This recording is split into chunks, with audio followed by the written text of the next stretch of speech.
What's up guys, welcome to Kev's Oracle Portraits. In this video we're going to be talking over some of my kit, some of the things I use on a daily basis, some of the things I don't use on a daily basis. I've got some new stuff since my last video, so I'm going to run through a little bit of that as well for you guys.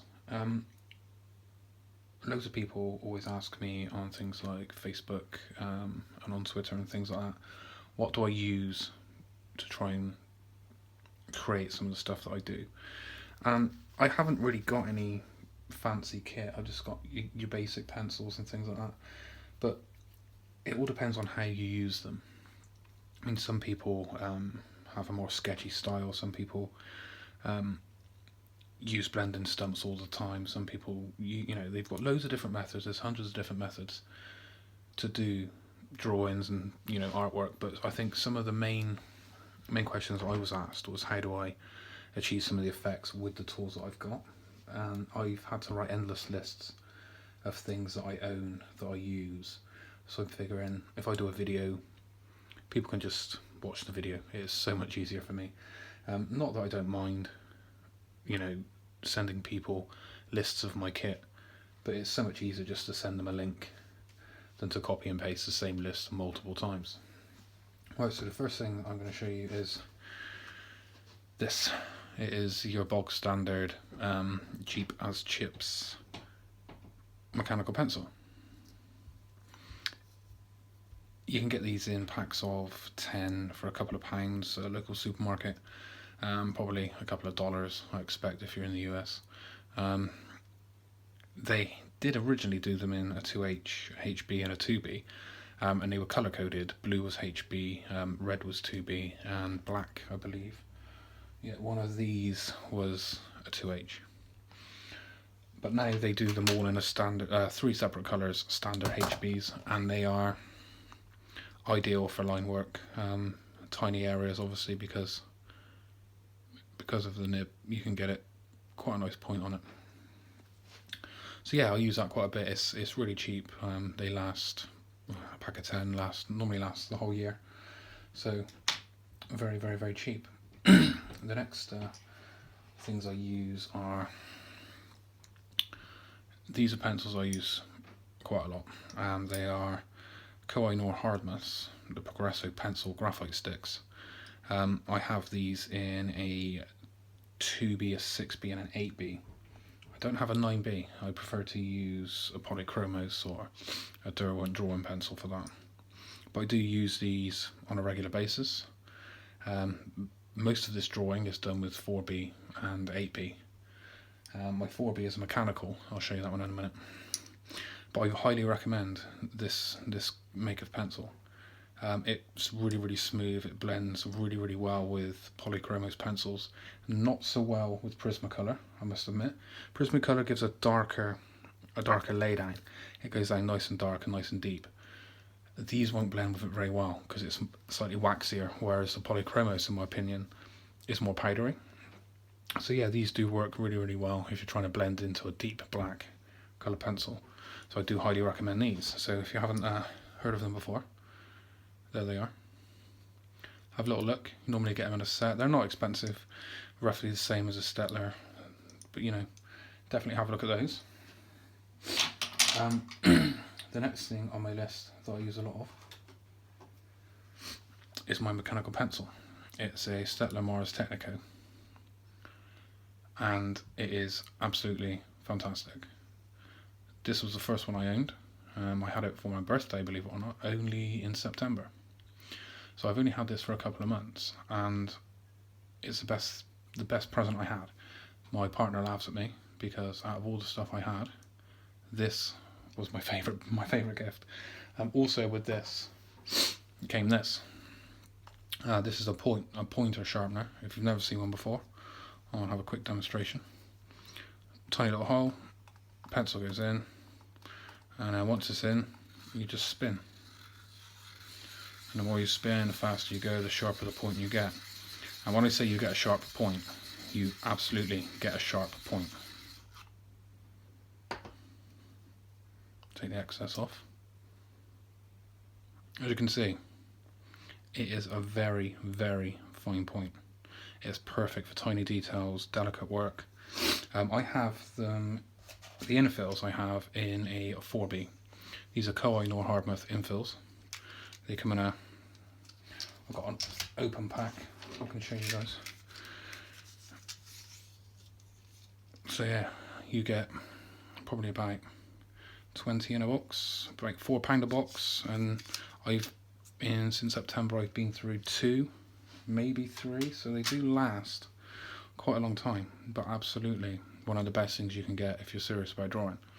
I wouldn't recommend another mechanical pencil. Right, onto erasers now. Quite a lot of times people say, well, how do you get those pores, how do you get the effects on the skin? This is one of the ways I achieve some of the details that I can achieve. This is an electric eraser. Standard eraser tip, nothing fancy to it. That comes out, it's a retractable tip.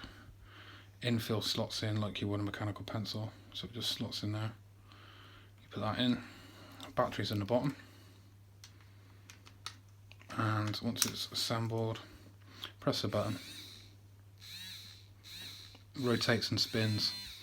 You can draw with it like a pencil. It's absolutely brilliant. Quite a lot of the times I use it for stippling, taking off little bits of graphite here and there that I need to, but it's absolutely a lifesaver and it speeds up the process considerably. I know a lot of people use things like putty rubbers or they cut their rubbers into sharp points. This saves the hassle. You can pick them up on Amazon, about £8 to £10 roughly. They do them in a black and a grey, a yellow and a grey, different colours. This is my second one. My first one died. I did actually recommend this to a fellow artist that I talked to quite a bit. His name is Ron Fisher. If you haven't seen him, go and check out his work on Twitter. He is fantastic. He draws quite a lot of MotoGP bikes, and the colour pencil work that he does is second to none, so I highly recommend you check out him. But he purchased one of these on my recommendation and he said it's absolutely brilliant. So two artists, great advice. Right, the next thing I use a lot of, and it is, excuse the mess of it, my standard tissue paper, just normal from the shop, nothing fancy. And as you can see, this one has been highly used. And how I use it, I just get my finger, I put it inside the tissue, wrap it round, hold on to the excess, and then I can just blend and move as I want. And that is one of the methods I use to blend pencil. I also use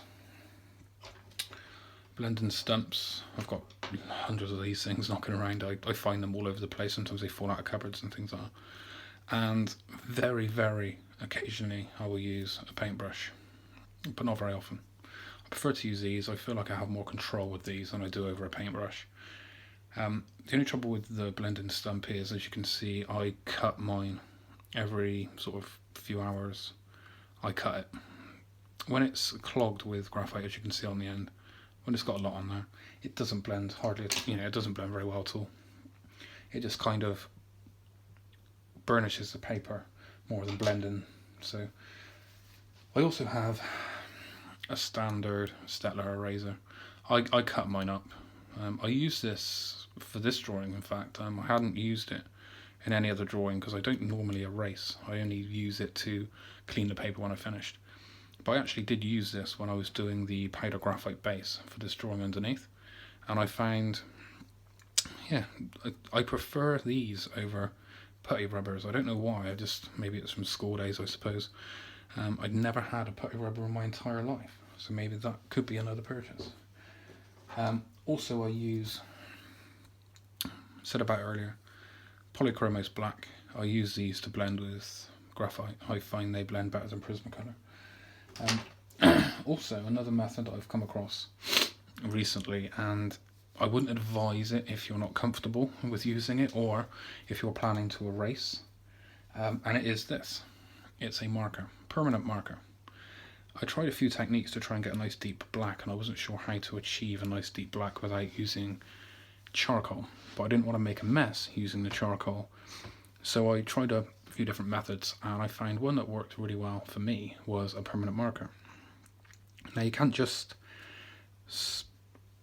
smack this down anywhere and hope it's going to create a nice deep background, because you'll be left with pen strokes and marks all over it, and it will look like, you know, like when you colour in when you're a child in a colouring book and you can see all of your pen marks everywhere.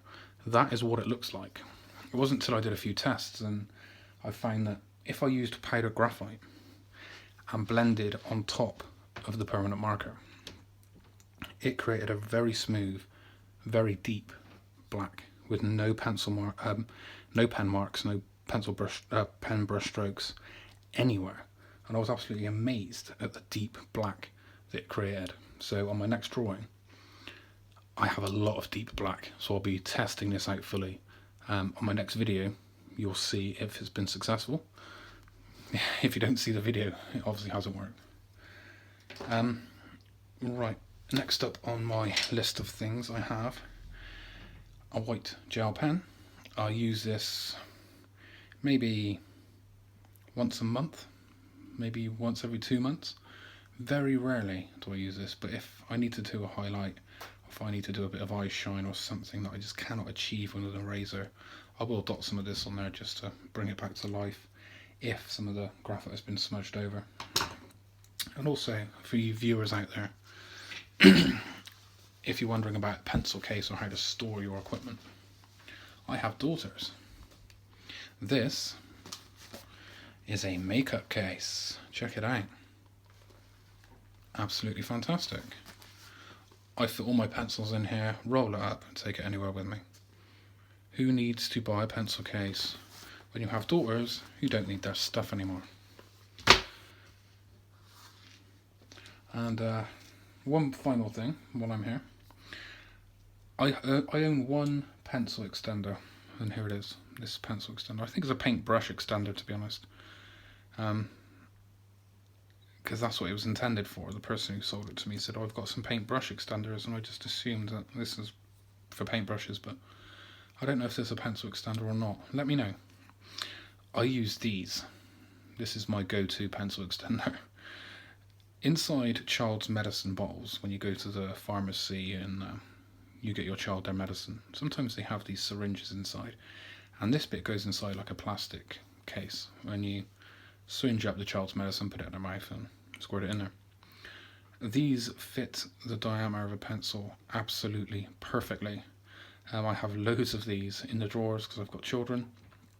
I don't need to buy a pencil extender ever again because I just use these. Saves money, saves time. Absolutely fantastic buying. Well, so I think that's about it for the stuff that I use on a daily basis. Well, apart from, you know, a Stanley knife for sharpening pencils and things. Oh, and coffee. I use coffee quite a lot. But apart from that, everyone, that is basically a quick rundown of the things I use. Any questions, put it in the comments below. If you think I've missed anything out that I could use, or if you want me to try anything, I'm open to doing a review. I will go out and purchase the things that you suggest and give them a go and see if it can improve my work. But I'm quite happy with the progress I'm making with my current kit.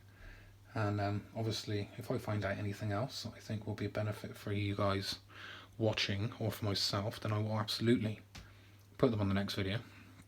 But until then, like, share and subscribe, and I will see you on the next video, and hopefully I'll have some more drawing for you. See you later, guys.